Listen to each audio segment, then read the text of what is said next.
کیونکہ یہ آپ کا جو اصولی موقف ہے یہ اس سے پیچھے ہٹنے کے مترادف بات ہوتی اور تمام تر قربانیوں کو پس پشت ڈالنے کی مترادف بات ہوتی. لیکن آج بہت سے لوگ جو ہسٹری کے اس پورے اینگل کو فراموش کرنا چاہتے ہیں وہ یہ سمجھتے ہیں کہ جی ٹھیک ہے جو ان کو مل گیا سو مل گیا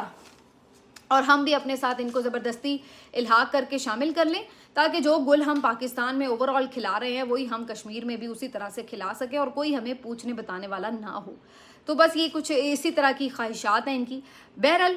جو افسوسناک پہلو ہے وہ یہ ہے کہ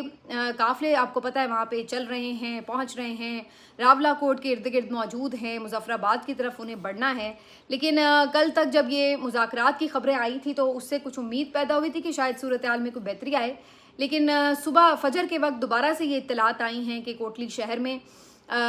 فائرنگ ہوئی ہے اور بڑی شدید فائرنگ ہوئی ہے جس کے نتیجے میں ایک شخص جاں بحق بھی ہوا ہے اور دعویٰ یہ کیا جا رہا ہے کہ کئی لوگ زخمی بھی ہیں. اور آج جو مختلف اس کی فوٹیجز آپ دیکھیں ہاسپٹل کی بھی تو اس سے بھی پتہ چل رہا ہے کہ وہاں پہ واقعات تو اس طرح کے ہوئے ہیں. سبحان نامی شخص ہے جس کو صبح شہید کیا گیا, اس کی نماز جنازہ بھی ادا کر دی گئی ہے. جبکہ دوسری طرف جو اس وقت ایکشن کمیٹی کے لوگ ہیں ان کے بیانات میں بھی اب واضح طور پر سختی نظر آ رہی ہے. ان کے جو رہنما عمر نذیر ہیں جو اس سے پہلے زخمی بھی ہو چکے ہیں ان کو گرفتار کرنے کی کوشش کے دوران, تو انہوں نے کل جو باتیں کی ہیں وہ بڑی ان کی طرف سے سخت باتیں تھیں اور انہوں نے واضح طور پر کہا کہ یہ جو آپ نے کچھ کیا یہ تو مقبوضہ کشمیر میں انڈین فورسز نہیں کرتی, تو اس کو ہم کیسے فراموش کریں, یہ داغ تو کبھی نہیں دھلیں گے. تو انہوں نے یہ باتیں جو ہیں بڑی اس میں کہی ہیں بڑے مجمع کے سامنے. تو بہرحال جی اب فی الحال تو صورتحال جوں کی توں ہے. لیٹ سی کہ یہ قافلے جو ہیں کب مظفر آباد میں داخل ہوتے ہیں, کیونکہ ایک بات تو طے ہے کہ آپ یوز آف فورس کرتے چلے جائیں, ایسا نہیں ہے کہ یہ اس سے ڈر کر واپس چلے جائیں گے یا لانگ مارچ کی جو کال ہے اس کو کال آف کر دیں گے. بظاہر یہی نظر آ رہا ہے کہ یہ لوگ تو اپنی جگہ پہ موجود رہیں گے. الٹیمیٹلی اس کا کیا رزلٹ نکلے گا اس کے اوپر ابھی کچھ بھی کہنا قبل از وقت ہے. تو یہ صورتحال ہے کشمیر کی. پاکستان تحریک انصاف کی طرف سے واضح طور پر کشمیر کے معاملات کے اوپر جو ہے اب کہیں جا کے کچھ تھوڑا سا موقف آیا ہے. سہیل آفریدی نے بھی آج اس کے اوپر ٹویٹ کیا ہے اور اس کے علاوہ جو دیگر رہنما ہیں ان کی جانب سے بھی اس کے اوپر بات کی گئی ہے کہ ہم سمجھتے ہیں کہ معاملات جو ہیں بات چیت کے ذریعے حل کیے جانے چاہیے اور کشمیر پاکستان کی شہرگ ہے, وہاں پہ ایسے کوئی اقدامات نہیں کیے جانے چاہیے جس سے جو بھارتی پروپیگنڈا ہے اس کو پھلنے پھولنے کا موقع ملے, اور نہ ہی ہمیں کوئی کسی قسم کا جانی نقصان جو ہے وہ چاہیے ان علاقے میں. تو یہ تمام چیزیں جو ہیں یہ ایک موقف ہے پی ٹی آئی کا. پی ٹی آئی کے حوالے سے ایک بڑی دلچسپ خبر ہے جی. ایک تو خبر یہ آ رہی ہے کہ سہیل آفریدی صاحب کے بارے میں جو کل یہ بتایا جا رہا تھا کہ انہوں نے اقتصادی کونسل اجلاس میں ترقیاتی بجٹ کی کٹوتی کے لیے منظوری دے دی ہے,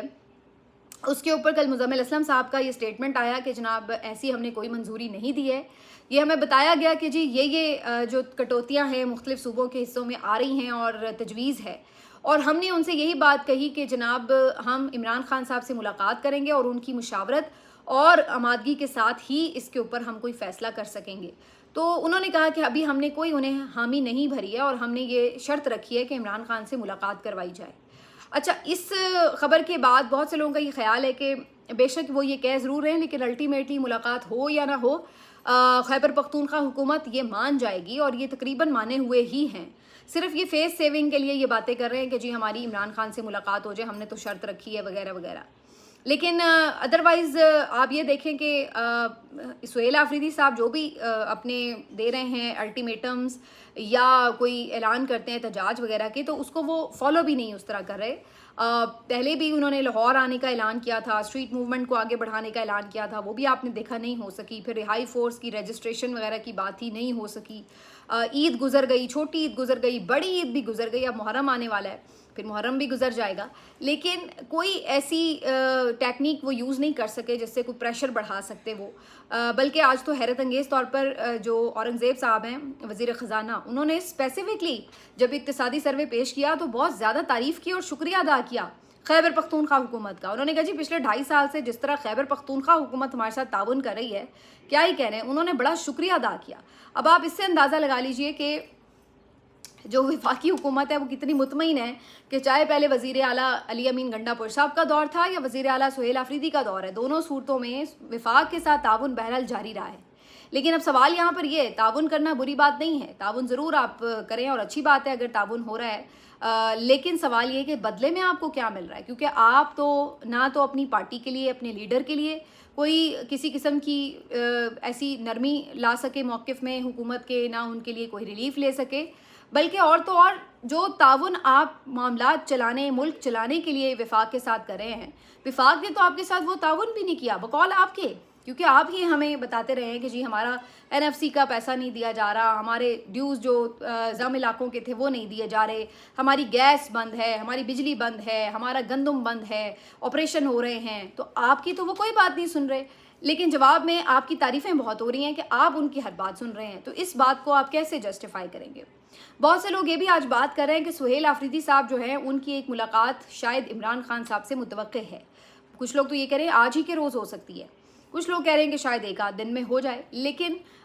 یہ بتایا جا رہا ہے کہ عین ممکن ہے کہ سہیل آفریدی صاحب کو ایک ملاقات کروانے کا ایک اندیا دیا گیا، یقین دہانی کرائی گئی، جس کے بعد سہیل آفریدی جو ہیں انہوں نے اور زیادہ تعاون بھی کیا وفاق کے ساتھ، اور وہ اقتصادی اجلاس میں شریک بھی ہوئے اور باقی معاملات بھی انہوں نے چلائے، لیکن مجھے تو آنیسٹلی لگتا ہے کہ یہ ابھی بھی ٹرک کی بتی ہے، انہوں نے ان کو شامل ضرور کروا لیا ہے اور ان کے ساتھ تمام چیزیں بھی ڈیل کر رہے ہیں، لیکن یہ شاید ملاقات پھر بھی نہیں کروائیں گے عمران خان سے، تو مجھے تو ابھی بھی اس بات کی امید نظر نہیں آ رہی، اور اگر یہ ملاقات ہو بھی جائے بالفرض تو عین ممکن ہے کہ یہ بھی صرف اسی لیے کرائی جا رہی ہے تاکہ سہیل آفریدی نے بھی یہ بات کی ہو کہ بھائی میرے لیے بھی پھر تعاون جاری رکھنا مشکل ہو جائے گا، ظاہر ہے میرے اوپر بھی پریشر آ جائے گا کہ بھائی آپ سب کچھ کر گئے بیٹھے اور آپ کو کیا ملا، تو فیس سیونگ کے لیے ممکن ہے کہ شاید ملاقات ہو جائے، اس کے امکان مجھے پھر بھی کم نظر آتے ہیں، مطلب مجھے تو لگتا ہے کہ 30% امکان ہے کہ کوئی فیس سیونگ کے لیے ملاقات کروا دی جائے، زیادہ تر امکان یہی ہے کہ ملاقات ابھی بھی نہیں کروائی جائے گی، لیکن سہیل آفریدی صاحب کے حوالے سے بہت سے لوگ آج یہ بات کر رہے ہیں، لیٹس سی اس کے اوپر الٹیمیٹلی کیا ہوتا ہے، لیکن سوال پھر وہ یہ کہ اگر سہیل آفریدی کی ملاقات ہوتی ہے تو عمران خان صاحب کیا اس طرح کی کٹوتیاں کرانے کے لیے یا سرپلس بجٹ دینے کے لیے یا وفاق سے تعاون کرنے کے لیے کیا گو ہیڈ دیں گے یا وہ روکیں گے، اور اگر وہ روکیں گے تو کیا سہیل آفریدی باہر آ کر اس پہ امپلیمنٹ کر سکیں گے؟ یہ پھر ایک بڑی مشکل آ جائے گی، ان کے اپنے لیے بھی آ جائے گی، کیونکہ اگر وہ عمران خان صاحب کے حکم کے مطابق اس چیز میں کوئی عدم تعاون کریں گے تو کیا ہوگا یہ کہ وفاق کی جانب سے پریشر آئے گا، ایک دم کیسز کھل جائیں گے، کریک ڈاؤن شروع ہو جائے گا وغیرہ وغیرہ، اور اگر وہ اس کے اوپر نہیں کریں گے تعاون تو پھر کیا ہوگا؟ پھر عمران خان صاحب کی طرف سے ناراضگی کا خطرہ ہوگا، اور عین ممکن ہے کہ عمران خان صاحب جو ہے وہ پھر ان کے لیے بھی کوئی سخت فیصلہ کریں، تو سہیل آفریدی کے لیے اگر عمران خان صاحب یہ ہدایات دیتے ہیں تو پھر تو بہت مشکلات ہو جائیں گی، اگر عمران خان صاحب فی الوقت تعاون کے لیے کہہ دیتے اور یہ کہہ دیتے ہیں کہ جناب آگے آپ نے جو اپنی آئین اور قانون کی حکمرانی کی جدوجہد ہے اس کے لیے یہ کرنا ہے وہ کرنا ہے، استعفے دینے ہیں، کوئی بھی اگلا لاہ عمل دیتے ہیں، تو پھر بھی PTI جو باہر بڑی کمفرٹیبل پوزیشن میں بیٹھی ہوئی ہے ان کے لیے پھر بھی مشکلات بن جائیں گی، کیونکہ عمران خان صاحب کی طرف سے جب کوئی ہدایات اوپنلی آئیں گی تو پھر اس کو وہ فالو نہیں کریں گے تو وہ پھر بھی مشکل میں پڑ جائیں گے، تو اس وقت جو ہے وہ ایک بڑی عجیب و غریب سی سچویشن ہے، مجھے اسی لیے لگتا ہے کہ یہ ملاقات نہیں کروائی جائے گی، باقی دیکھتے ہیں کہ اس کے بعد کیا سچویشن بنتی ہے، کیونکہ پھر اگر ملاقات نہیں ہوتی تو پھر بھی سہیل آفریدی مشکل میں تو ہوں گے، الٹیمیٹلی ان کے اوپر پریشر آئے گا کہ جناب آپ نے سارے تعاون کے بدلے میں، اچھا بچہ بننے کے بدلے میں حاصل کیا کیا ہے، تو یہ پھر ظاہر ہے ان کے لیے بھی بہت زیادہ مشکل ہو جائے گا اس کو ڈیفینڈ کرنا۔ ایک آڈیو لیک بھی آج گھوم رہی ہے، علی امین گنڈا پور صاحب بھی بڑے ایکٹیو ہیں جب سے سہیل آفریدی کے لیے مشکلات کا ٹائم شروع ہوا ہے، تو آڈیو لیک جو ہے وہ ان کے پارٹی معاملات سے متعلق ہے، بیسکلی وہ باتیں کر رہے ہیں کیونکہ ایک نوٹیفیکیشن جاری کیا گیا کہ جناب جو ناراض اراکین ہیں ان کے ساتھ کوئی رابطہ نہیں کرے گا، اور یہ کہا گیا کہ جی جو 3-4 لوگ منظر عام پر آ چکے ہیں ان کے ساتھ کوئی رابطہ نہیں کرے گا، تو علی امین گنڈا پور صاحب کی ایک آڈیو لیک جو ہے وہ مختلف سوشل میڈیا سرکلز میں گردش کر رہی ہے، جس میں یہ بتایا جا رہا ہے کہ جناب وہ کہہ رہے ہیں کہ جی اس طرح کی ہتھ کنڈے اگر آپ آزمائیں گے تو پھر بڑی باتیں کھلیں گی وغیرہ وغیرہ، تو وہ بڑا اس کے اوپر جو ہے وہ آڑے ہاتھوں لے رہے ہیں حکومت کو، سہیل آفریدی کو، جنید اکبر صاحب وغیرہ وغیرہ تمام لوگ جو اس وقت ہے سامنے، تو وہ ایسا لگ رہا ہے کہ جیسے جان بوجھ کے جو آپسی اختلافات ہیں PTI کے ان کو بڑھا چڑھا کر سوشل میڈیا پر ٹاک شوز میں ڈسکس کیا جا رہا ہے، حالانکہ وہ اس وقت کوئی معنی نہیں رکھتے، اس لیے کہ آپ دیکھیے اس سے زیادہ بڑے اس وقت سیریس ایشوز ہیں نا، کشمیر کا ایشو ہے، بجٹ آ رہا ہے، دیگر معاملات ہیں، آپ ان کے اوپر جو ہے وہ گفتگو کر سکتے ہیں، لیکن اس وقت ایسا لگتا ہے کہ سارے چینلز کو یہ ہدایات ہے کہ جناب آپ نے جو PTI کے انٹرنل معاملات ہیں، جو آپسی لڑائیاں ہیں، ناراض گروپ ہے، یہ وہ ان چیزوں کو بڑھا چڑھا کر جو ہے وہ سامنے رکھنا ہے، تو وہ آپ کو پتہ ہے آج کل ٹی وی چینلز کے جو معاملات ہیں وہ ویسے ہی چلا رہے ہوتے ہیں. تو کہنے کا مقصد یہ کہ یہ آڈیو لیک بھی مجھے بس اسی کا ایک حصہ معلوم ہوتی ہے کہ جیسے ڈائیورژن ٹیکٹکس ہوں، ورنہ اس میں ایسا نیا کیا ہے. سب کو پتہ ہے کہ ایک گروپنگ ہوئی ہے اس وقت، تو اس میں نئی بات کون سی ہے. آخر میں بات کر لیتے ہیں کہ جو اقتصادی سروے آیا ہے اس میں ابھی تفصیل سے تو آگے چل کے بات کریں گے، لیکن جو مختصراً میں نے 2 چیزیں دیکھیں کہ 3.76 گروتھ ریٹ جو ہے وہ بتایا جا رہا ہے پچھلے مالی سال کا. اب آپ اندازہ لگائیں کہ عمران خان صاحب کا جو آخری دور تھا اس میں 6% گروتھ ریٹ تھی، یاد رہے 6%. اور 4 سال ہو چکے ہیں عمران خان صاحب کو اقتدار سے نکالے، اور ابھی تک 4 سالوں کے باوجود بھی یہ اس کو کراس کرنا تو دور کی بات ہے، اس کو میچ نہیں کر پائے.